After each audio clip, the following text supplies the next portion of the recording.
দেখো বন্ধুরা, ফাইনালি কিন্তু আমার আলু শোল মাছের মাথা দিয়ে রান্না শেষ।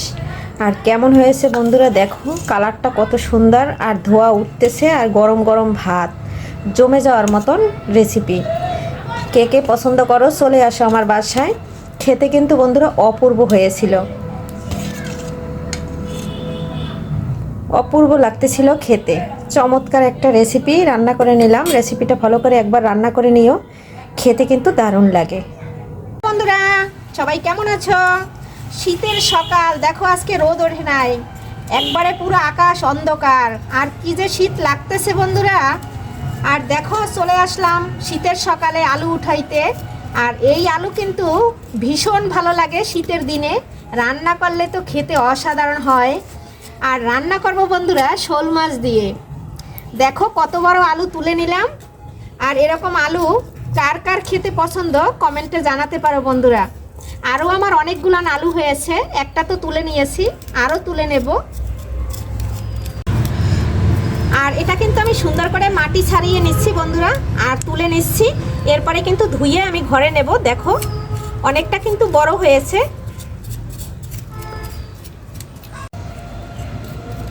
আলুগুলো কিন্তু অনেকটা, এখানে প্রায় 3 কিলোর মতো হয়েছে বন্ধুরা। মাটিটা দেখো ছাড়িয়ে নিয়েছি।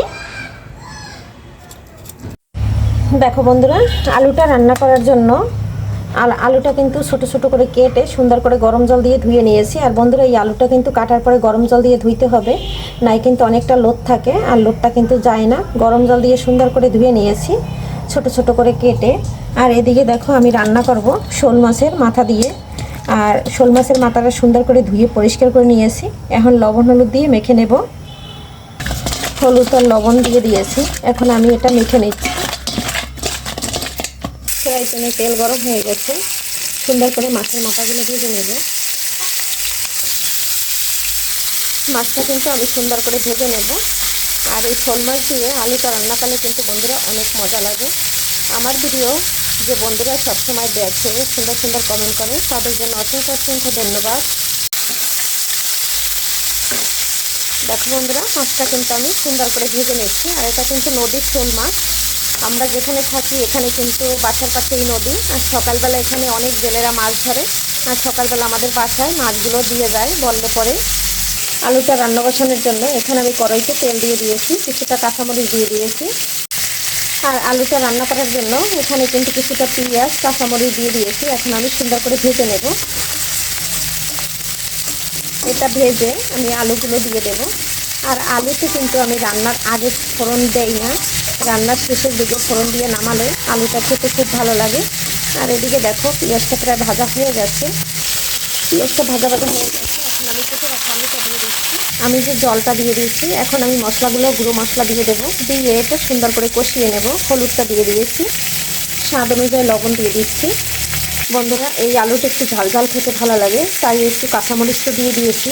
এখন আমি মরিচের গুঁড়া দিয়ে দিচ্ছি। আর এদিকে দেখো শোল মাছের মাথাগুলো আমার ভাজা হয়ে গেছে, এখন আমি তুলে নেব। আর ভাজবো না, একটু ধুন্দুর গুঁড়াও দিয়ে দিচ্ছি। এখন আমি ঢাকনা দিয়ে ঢেকে দেবো। 5 মিনিট ঢাকনা দিয়ে ঢেকে কষিয়ে নেব। মাছটা সুন্দর করে তুলে নিয়েছি। দেখো বন্ধুরা, 5 মিনিট পরে আলুটা কিন্তু আমার সুন্দর করে কষানো হয়ে গেছে, আর সম্পূর্ণ আলুটা কিন্তু সিদ্ধ হয়ে গেছে। এই পর্যায়ে কিন্তু আমি গরম জল দিয়ে দেব। এভাবে আলুটা কষিয়েই আমি রান্না করি, তাহলে তাজা মাছ যেমন শোল মাছ অনেক টাটকা দিয়ে রান্না করলে ভালো লাগবে। আর এখানে কিন্তু কোনো গুঁড়ো মশলা ব্যবহার করিনি, আর গরম জলটা কিন্তু দিয়ে দিচ্ছি। আর এই আলুটাই কিন্তু সবসময়ের জন্য একটু ঝোল বেশি দিতে হয়, কারণ আলুটা ঠান্ডা হলে একবারে গাঢ় হয়ে যায়। আর মাটির নিচের আলুটা কিন্তু দেখো কত সুন্দর একটা কালার আসছে, আর সম্পূর্ণ আলুগুলো আমার সিদ্ধ হয়ে গেছে বন্ধুরা। আর এভাবে যদি বন্ধুরা কই মাছ, শিং মাছ, শোল মাছ, টাকি মাছ যেটাই থাকে মাছ দিয়ে, যে কোনো মাছ দিয়ে এই আলুটা রান্না করলে খেতে কিন্তু বন্ধুরা দুর্দান্ত হয়। ঝোলটা দিয়ে দিয়েছি, এখন আমি 10 মিনিটের জন্য রান্না করে নেব। আর দেখো দেওয়ার সাথে সাথে ঝোলটা ফুটে উঠেছে। এখন আমি ভেজে রাখা মাছের মাথাগুলো এক এক করে দিয়ে দিচ্ছি। মাছের মাথাগুলো দিয়ে একটু নেড়ে চেড়ে দিচ্ছি। বন্ধুরা আমার ভিডিওর যদি কোনো অংশ ভালো লেগে যায় দেখতে দেখতে, তাহলে একটু সাবস্ক্রাইব করে পাশে থেকে যেতে পারো। আর যে বন্ধুরা ভিডিওটা দেখা শুরু করছো বা এখনও দেখতেছো না, দেখা শুরু করবে, প্লিজ বন্ধুরা একটা লাইক দিয়ে কন্টিনিউ করবে আর সম্পূর্ণ ভিডিওটা দেখে নেবে, স্কিপ করবে না। কারণ যতটুকু ভালো লাগে ততটুকু দেখবে, টেনে টেনে ভিডিওটা দেখবে না, তাহলে কিন্তু আমার চ্যানেলের অনেক ক্ষতি হবে বন্ধুরা। এই আলুটা রান্নার সময় একটু হাই হিটে রান্না করবে, তাহলে ভালো লাগবে। আর যদি লো হিটে রান্না করো আলুটা গলে একবারে কিন্তু ডালের মতো হয়ে যাবে। আর এই আলুটায় কিন্তু বেশি একটা জাল লাগে না, দেখো একবারে সিদ্ধ হয়ে গেছে, কিন্তু ঝোলটা একটু বেশি দিতে হয়। আর শীতের দিন তো একবারে গাঢ় হয়ে যায়। আর এভাবে রান্না করলে খেতে কিন্তু দুর্দান্ত হয়। এখানে কিন্তু কোনো বাটা মশলা আজকে আমি ব্যবহার করিনি। দেখো বন্ধুরা, আলুটায় ফোড়ন দিয়ে দেবো। ফোড়নের জন্য শুকনো লঙ্কা, তেজপাতা আর দিয়ে দিচ্ছি গোটা জিরা। আর এভাবে ফোড়ন দিয়ে বন্ধুরা সব সময়ের জন্য মাটির নিচের আলুটা রান্না করবে। যে কোনো জিনিস অবশ্যই ফোড়ন দিলে খেতে কিন্তু খুবই ভালো লাগে আর অনেক সুন্দর একটা ফ্লেভার আসে। একবার হইলেও বন্ধুরা রেসিপিটা ফলো করে রান্না করে দেখতে পারো, যদি ভালো লেগে যায়। ফোড়নটা ভেজে নিয়েছি, এখন আমি আলুর মধ্যে দিয়ে দেব। দেখো আলুর মধ্যে কিন্তু আমি শুকনো লঙ্কা, তেজপাতা সব ফোড়ন কিন্তু আমি দিয়ে দিয়েছি, দিয়ে কিন্তু একটু নেড়ে দিচ্ছি। আর এভাবে নেড়ে ছেড়ে কিন্তু নামিয়ে নেব। এখন দিয়ে দেব গরম মশলার গুঁড়া, দারচিনি, এলাচ, জিরার গুঁড়াটা দিয়ে দেব। পরে ধনেপাতা দিয়ে নামিয়ে নেব। আর এরকম ঝোলঝোলেই রান্না করলে ঠান্ডা হলে কিন্তু একদম গাঢ় হয়ে যাবে। দেখো বন্ধুরা, গরম মশলার গুঁড়াটা কিন্তু দিয়ে দিয়েছি। গরম মশলাটার গুঁড়াটা দিয়ে এখন আমি একটু নেড়ে ছেড়ে মিশিয়ে দিচ্ছি। বন্ধুরা, আমার আলুর তরকারিটা রান্না কেমন হয়েছে কমেন্টে জানাবে।